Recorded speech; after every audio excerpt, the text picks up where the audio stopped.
오늘 함께 나눌 하나님 말씀은 마태복음 24장 말씀입니다. 마태복음 24장 15절에서 22절까지 말씀을 함께 하시겠습니다. 그러므로 너희가 선지자 다니엘의 말한 바 멸망에 가정한 것이 거룩한 곳에 선 것을 보거든 읽는 자는 깨달을진저. 그때에 유대에 있는 자들은 산으로 도망할지어다. 지붕 위에 있는 자는 집 안에 있는 물건을 가질러 내려가지 말며 밭에 있는 자는 겉옷을 가질러 뒤로 돌이키지 말지어다. 그날에는 아이벤 자들과 젖 먹이는 자들에게 화가 있으리로다. 너희의 도망하는 일이 겨울에나 안식일에 되지 않도록 기도하라. 이는 그때에 큰 환난이 있겠음이라. 창세로부터 지금까지 이런 환난이 없었고 후에도 없으리라.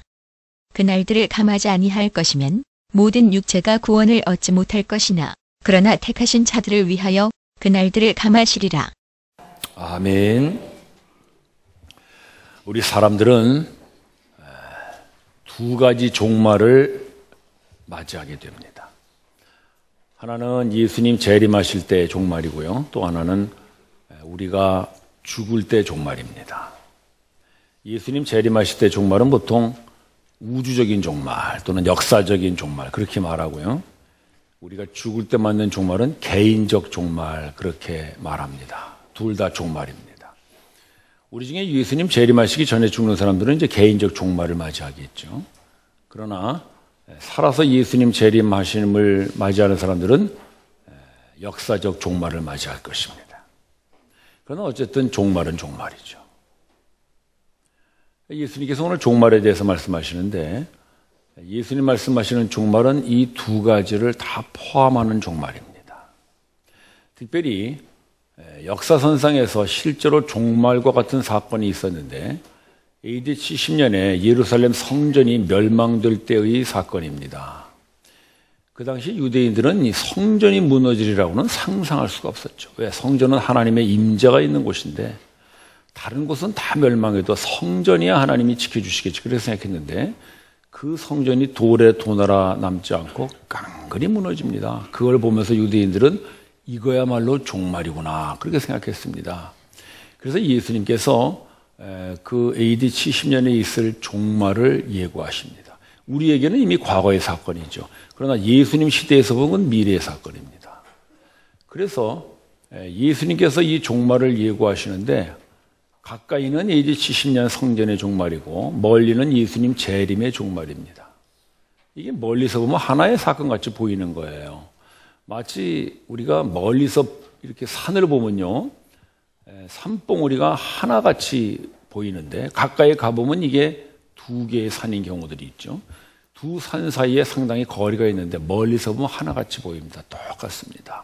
예수님 시대에 보면 AD 70년 성전의 멸망이나 예수님 재림 시의 그 종말이나 같이 보이는 거예요. 그렇다면 우리는 어디 있나요? 우리는 AD 70년에서 예수님 재림 그 두 개의 종말의 사건 사이에 우리 개인의 종말들이 있습니다. 다 종말입니다.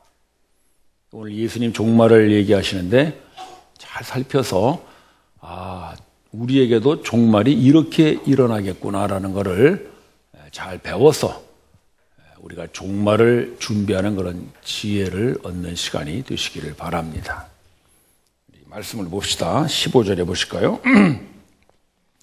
예수님께서 이제 선지자 다니엘의 말씀을 인용하셨는데 멸망에 가증한 것이 거룩한 곳에 서리라 그러셨어요. 이 말씀은 이제 다니엘 선지자의 예언 속에 나오는 말씀인데 다니엘서 11장 31절 말씀을 예수님이 인용하십니다. 한번 우리 원문을 보죠. 원문 한번 보여주시겠어요? 여러분 한번 읽어보시기 바랍니다. 시작.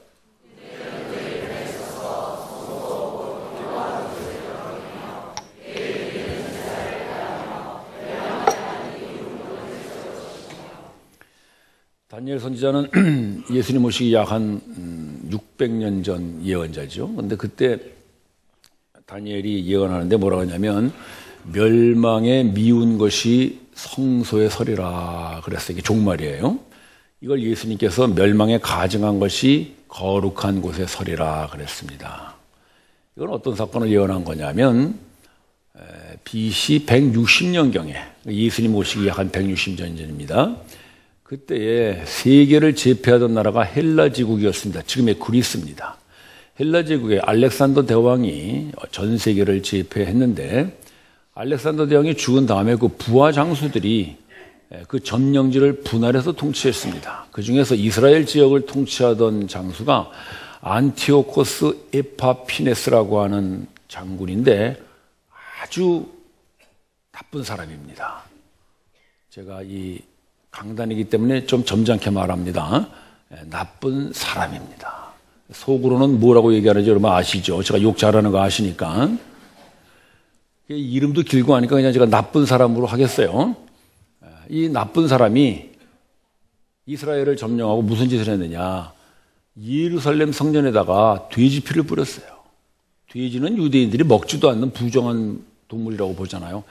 근데 거기다가 돼지 피를 뿌려놓으니까 이거는 완전히 뭐 유대인들을 짓밟아도 이렇게 짓밟을 수가 없는 거죠. 더 나가서 그 하나님의 임재가 있는 성소에다가 자기들이 섬기는 제우스 신상을 갖다 세워놓은 겁니다.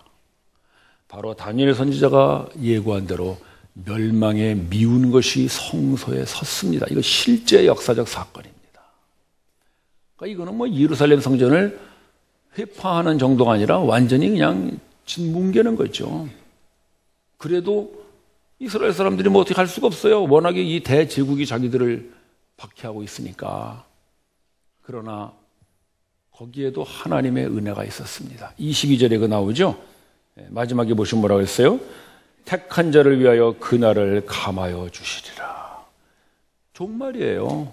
성전이 저렇게 파손되고 성전이 저렇게 짓밟히리라고는 유대인들은 상상할 수가 없었는데 그 일이 실제로 자기들 눈앞에 벌어졌거든요.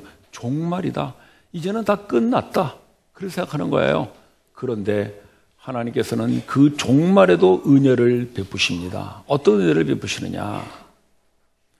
그냥 놔뒀으면 그 사람들은 이제 다 진멸돼서 죽는 거지 뭐. 그런데 하나님께서 은혜의 말씀대로 그날을 감화해 주셔요. 그게 이제 그 이스라엘 백성들 중에서 마카비 형제라는 사람들이 있었어요. 마카비 가문의 5형제인데 이 사람들이 그걸 보고는 도저히 우리가 죽으면 죽었지 이러고 있을 수는 없지 않느냐. 그래가지고 드디어는 민중혁명을 일으킵니다. 그러니까 이스라엘이 그때 속국이니까 뭐 군대가 있었겠어요, 뭐가 있었어요. 그런데 그냥 평민들을 일으켜서 그야말로 그냥 뭐 몽둥이 들고 삽 들고 이래가지고 전쟁 아닌 전쟁을 이 헬라 대제국과 벌립니다. 놀라운 일이 벌어졌는데 이 헬라 대제국의 군병들이 이 이스라엘의 혁명에 밀려서 쫓겨납니다. 할렐루야! 여러분, 남의 나라 일이라고 그렇게 너무 인색하시면 보통 일이 아니에요, 이게. 이게 역사에 남는 전쟁입니다. 이 전쟁이 안 되는 거지, 사실은. 몽둥이 들고 창칼을 들은 그 대국과 싸운다는 것이 하나님께서 그들에게 은혜를 내리신 것이죠. 종말의 때에도 하나님의 은혜는 여전히 있습니다. 심판의 때에도 하나님의 은혜는 여전히 역사하고 있습니다. 그게 바로 이 다니엘 선지자의 종말의 예언에 대한 하나님의 응답이세요. 그리고 이제 한 200년 후에 이와 아주 흡사한 사건이 또 벌어지는데 그게 이제 AD 70년 예루살렘 성전의 멸망입니다. 예수님이 그 예루살렘 성전의 멸망을 예고하셨는데 누가복음 말씀으로 한번 보시죠. 누가복음. 자, 한번 읽어봅시다. 시작.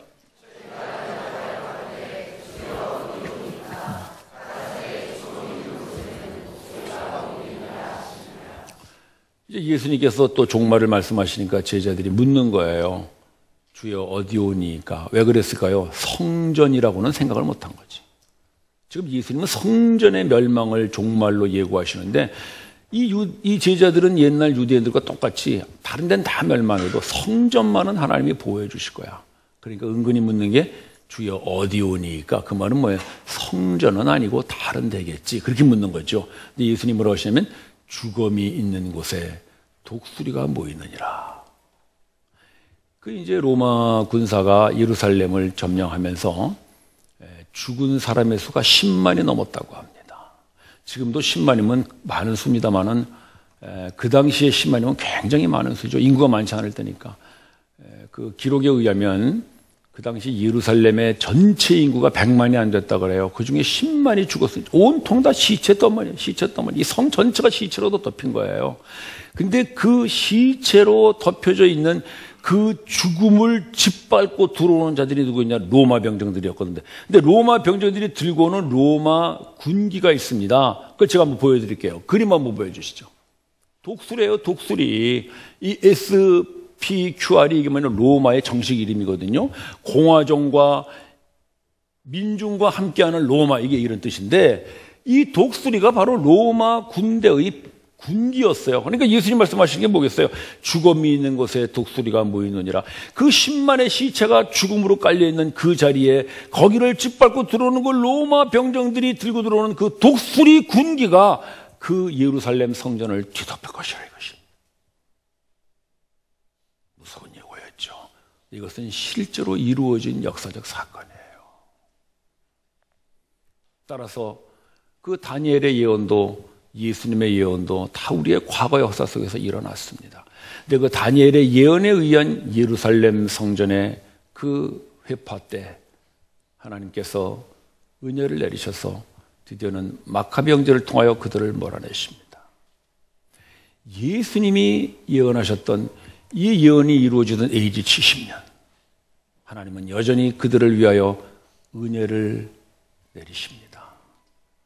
그 은혜가 뭐냐면 16절을 보시죠. 16절. 그때 유다에 있는 자들은 산으로 도망할지니라. 이 산으로 도망한 사람들이 누구냐면 성도들이에요. 이 성도들이 산으로 도망가서 드디어 그 로마 군대의 공격을 면합니다. 그들이 살아남죠. 살아남아서 그들이 드디어는 예수 그리스도의 복음을 전합니다. 성전은 돌에 돈 하나 남지 않고 다 무너졌지만 예수 그리스도의 십자가의 복음은 무너지지 않은 줄로 믿습니다. 그래서 그 주님의 복음이 전 세계를 퍼져서 우리에게까지 임한 것을 감사하십시다. 로마 병정은 건물 성전은 무너뜨릴 수 있었지만 예수님의 복음은 무너뜨릴 수가 없었죠. 은혜예요, 은혜. 다니엘의 예언 속에서 마카비 형제가 하나님의 은혜를 보였던 것 같이 이 남아있는 성도들이 이 로마에 의한 예루살렘 성전에서 하나님의 은혜를 보입니다. 따라서 이것이 예수님 말씀하시는 종말에 따르면 우리가 개인적으로 맞이하는 그 죽음, 그 개인적인 종말의 때에도 여전히 여러분들에게 하나님의 은혜가 임할 줄로 믿으십시오. 그게 우리 성도의 종말론입니다. 따라서 세상 사람들은 종말이 오면 두려워하고 아이고 이제 죽게 생겼구나, 다 끝났구나 그렇게 낙심하지만 성도는 그렇지 않습니다. 헬라 제국의 그 공격에도 하나님은 은혜를 남겨놓으신 것 같이 로마 병정의 공격에도 하나님은 은혜를 남기셔서 복음을 전파하게 하셨던 것 같이 성도의 죽음에도 하나님은 은혜를 내리십니다. 그 은혜를 바울 사도는 이렇게 말하는 거예요. 데살로니가 전서 말씀 한번 볼까요? 자, 어떤 은혜인가요? 한번 다 같이 읽어봅시다. 시작.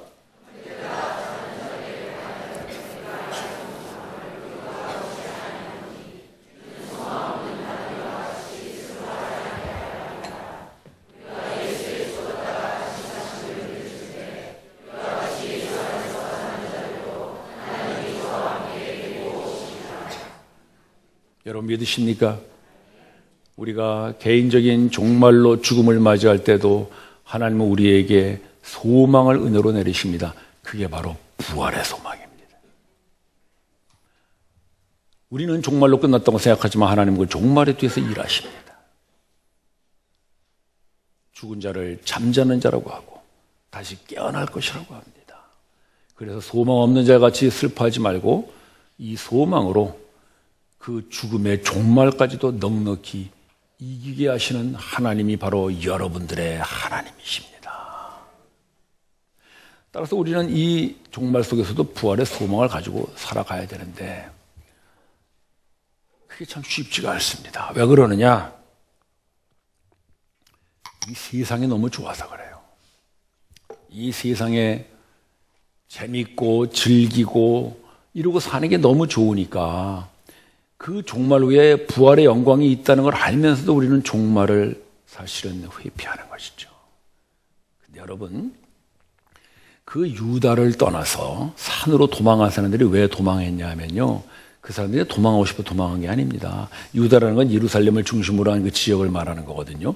그 예루살렘은 유대 종교가 꽉 잡고 있었잖아요. 그러니까 유대 종교 지도자들이 그 예수 믿는 성도들을 엄청나게 핍박했어요. 당연하겠죠. 자기들이 그 율법 폐기론자라고 해가지고 신성 모독죄로 잡아 죽인 예수를 따르는 사람들이니까 똑같은 놈들이다 이거야. 그래가지고 전부 이 예수 믿는 사람들을 핍박하고 박해고, 이 사람들이 할 수 없이 도망가듯이 산으로 피신한 거예요.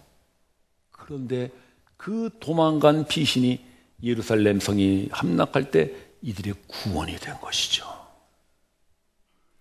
우리가 왜 종말을 회피하고 왜 종말 후에 분명히 부활이 있다는 것을 믿는다고 고백하면서도 우리는 왜 우리의 죽음을 두려워하고 왜 우리의 종말이 좀 뒤에 왔으면 좋겠다고 제가 생각할까? 이유는 간단하죠.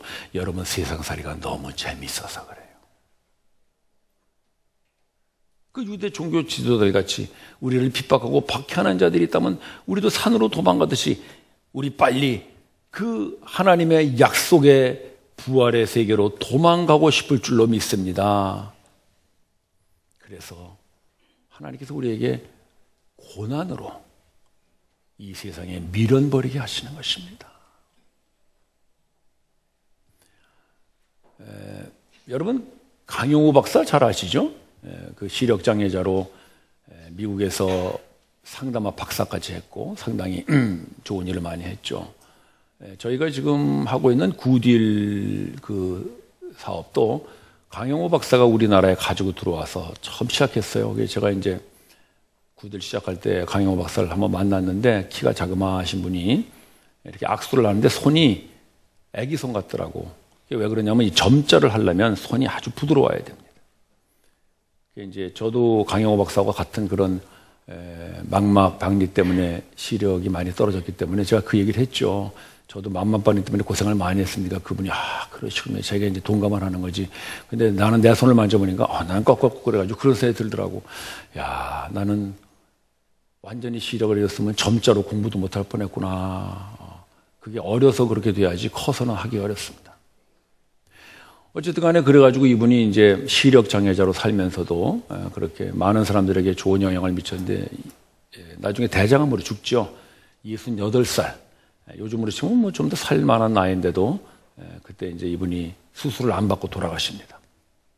근데 그분이 이제 동네 사람들한테 쓴 편지가 공개가 되어가지고 많은 사람들이 읽었는데 저도 그 편지를 읽으면서 좀 마음이 찡하더라고요. 그분이 마지막에 그런 글을 썼어요. 주민 여러분, 저에게 친절하게 해주셔서 감사합니다. 그러나 저를 위해서 울지 마십시오. 저는 이제 장애의 몸을 벗고 부활의 몸을 더 입습니다. 형제자매 여러분, 우리는 왜 그 종말에 하나님의 부활의 은혜가 있다는 걸 알면서 왜 자꾸 우리는 종말을 회피하고 두려워할까요? 너무나 이 세상이 좋은 것이죠.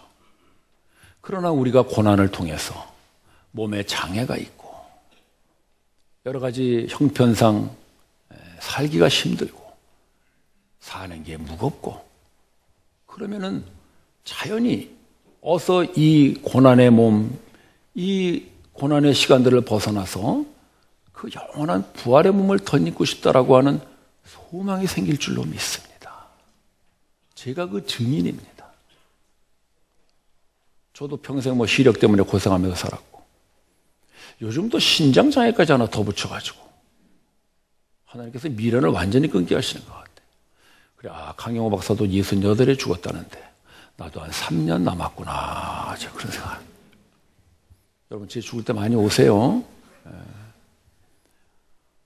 그래서 저는 그런 생각을 합니다.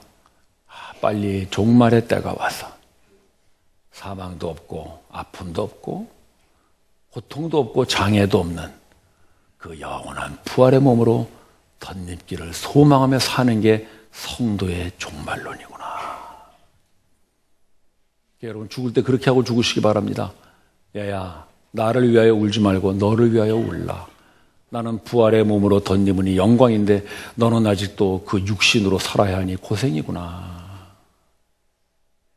성도의 종말론입니다.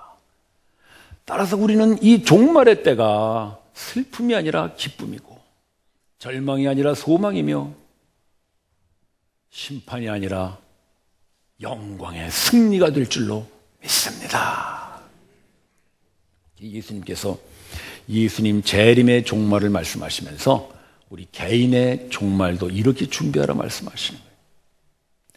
아니 그렇다면은 우리가 그냥 이 세상 다 밀어버리고 어디 뭐 우리도 세상 등지고 살아야 되나 그런 뜻은 아니죠. 우리 그 다음 말씀 볼까요? 17절부터 20절까지는 그런 종말론을 가진 성도라 할지라도 어떻게 살아야 하는가를 우리에게 보여주는데요. 이게 모두 다 우리의 일상생활을 말하는 겁니다. 17절에 지붕 위에 있는 자, 이건 뭐냐면요, 이스라엘은 집이 이렇게 평평하게 생겼어요. 그래서 지붕 위가 이 가족들이 저녁에 올라와서 담소하는 곳입니다. 이스라엘이 덥잖아요.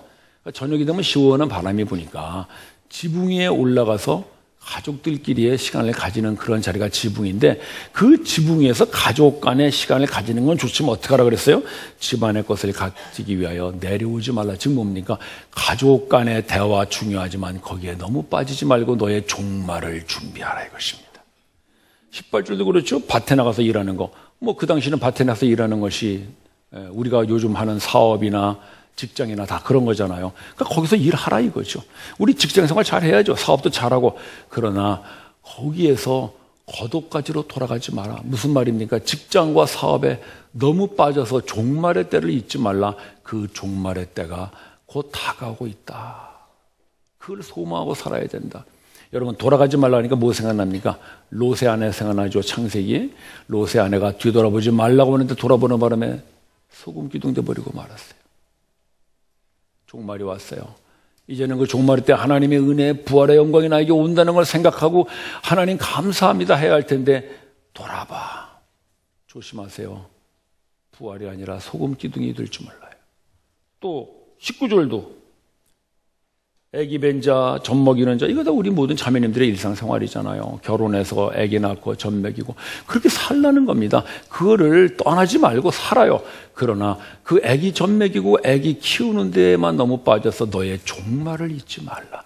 너의 종말의 때가 오고 있다. 그 종말의 때는 영광의 날이고 승리의 날이다. 네가 지금 애 키우고 애 양육하면서 사는 것보다 훨씬 더 영광스러운 기쁨의 날이 다가오고 있다. 그걸 하나님 말씀하시는 거예요. 또 20절에도 겨울이나 안식일이 되지 않게 하라. 겨울이면 이스라엘은 우기라서 비가 많이 오잖아요. 만약에 겨울에 로마군이 쳐들어오면 도망도 못 가. 비가 많이 오니까. 더기나 안식일날 오면 어떻게 되나요? 안식일은 100보 이상 못 걸어가니까 99보까지 도망가다가 서서 붙잡혀 죽어야 돼. 지금 뭘 말하는 거예요? 봄, 여름, 가을, 겨울 이 계절의 변화 그냥 그걸 맞이하고 살라 이겁니다. 또 안식일 우리로 치면은 무슨 주일 성수라든지 이런 어떤 우리의 절기들이 있죠. 신앙생활에 그런 것들을 잘 지키면서 살아라. 우리의 평상적인 일상생활을 말하는 거예요. 그러나 거기에 너무 치우쳐서 그죠? 이 세상의 신앙생활, 이 세상의 교회생활에 너무 빠져서 여기가 좋사오니 하고 있지 말고 종말의 때를 기억하라. 형제자매 여러분, 우리 교회 좋죠? 좋으신 분이 두 분밖에 안 계시는구나. 다음 주부터는 뭐 별로 올 사람이 없을 것 같아. 우리 교회 좋은 교회인 줄로 믿습니다. 제가 신방 가보면 다 그 얘기예요. 우리 교회 너무 좋습니다. 저도 아주 감사합니다. 그러나 그렇게 좋은 교회라도 여러분 이 교회 생활에 너무 빠지지 마세요. 우리는 종말을 기다려야 됩니다. 우리에겐 종말의 때가 오고 있습니다. 이 교회 생활보다 여러분들의 신앙생활보다 훨씬 더 복되고 훨씬 더 풍요스러운 부활의 은혜가 우리에게 기다리고 있습니다. 여러분 식당 가면은 애퍼타이저 먹죠. 먼저 먹는 거, 애퍼타이저가 아무리 맛있은들 메인 디쉬보다야 더하겠습니까? 여러분들이 이 세상에서 맛보면서 사는 가족 간의 대화, 뭐 직장 생활, 여러 가지 그런 애 키우는 거 다 중요하죠. 그것도 물론 하나님 주시는 축복입니다만은 그 종말의 때 우리가 맞이할 부활의 영광과야 비교할 수 있겠습니까? 애퍼타이저가 맛있다고 그것만 먹고 메인 디쉬 안 먹겠다는 사람은 어리석은 사람이지. 따라서 우리는 이 세상의 일상생활 속에 거하고 있지만 거기에 빠지지 않습니다. 그래서 우리는 이 세상의 유행을 따르지 않고, 이 세상의 풍습을 따르지 않고, 이 세상의 가치관을 따르지 않고, 이 세상의 여러 가지 세속관을 따르지 않고 오로지 종말의 때를 기다리는 그런 부활신앙의 사람들이 되기를 하나님이 원하십니다. 오늘 예수님 우리에게 종말을 말씀하십니다. 우리가 맞이하는 종말은 개인의 죽음을 통한 종말이든지 아니면 예수님 재림의 종말이든지 둘 중에 하나일 것입니다. 어떤 종말을 맞이하든지 간에 여러분 두려워하지 마십시오. 그 종말은 세상 사람들이 두려워하는 것은 절망이 아니라 소망입니다. 그 종말은 세상 사람들이 두려워하고 슬퍼하고 이제 다 끝났다고 생각하는 그런 종말이 아니라 하나님께서 은혜를 베푸시는 그런 부활의 시작이고 우리의 구원의 완성이며 영광의 승리의 종말의 때가 될 줄로 믿으십시오. 그 소망으로 오늘 우리에게 나타나는 어떤 고난과 어떤 아픔도 넉넉히 이기고 살아가는 그런 우리 모두가 되기를 바랍니다. 기도드리십시다. 형제 자매 여러분, 우리는 종말의 때를 기다려야 합니다. 왜냐하면 우리에게 오는 종말은 슬픔이 아니라 기쁨이고 낙심이 아니라 소망이며 심판이 아니라 구원이기 때문입니다. 주님, 내가 이제 이 소망으로 내가 오늘 겪고 있는 어떤 고난이라도 넉넉히 이기고 살아가는 성도의 종말론으로 살게 하여 주시옵소서. 합심하여 기도합시다.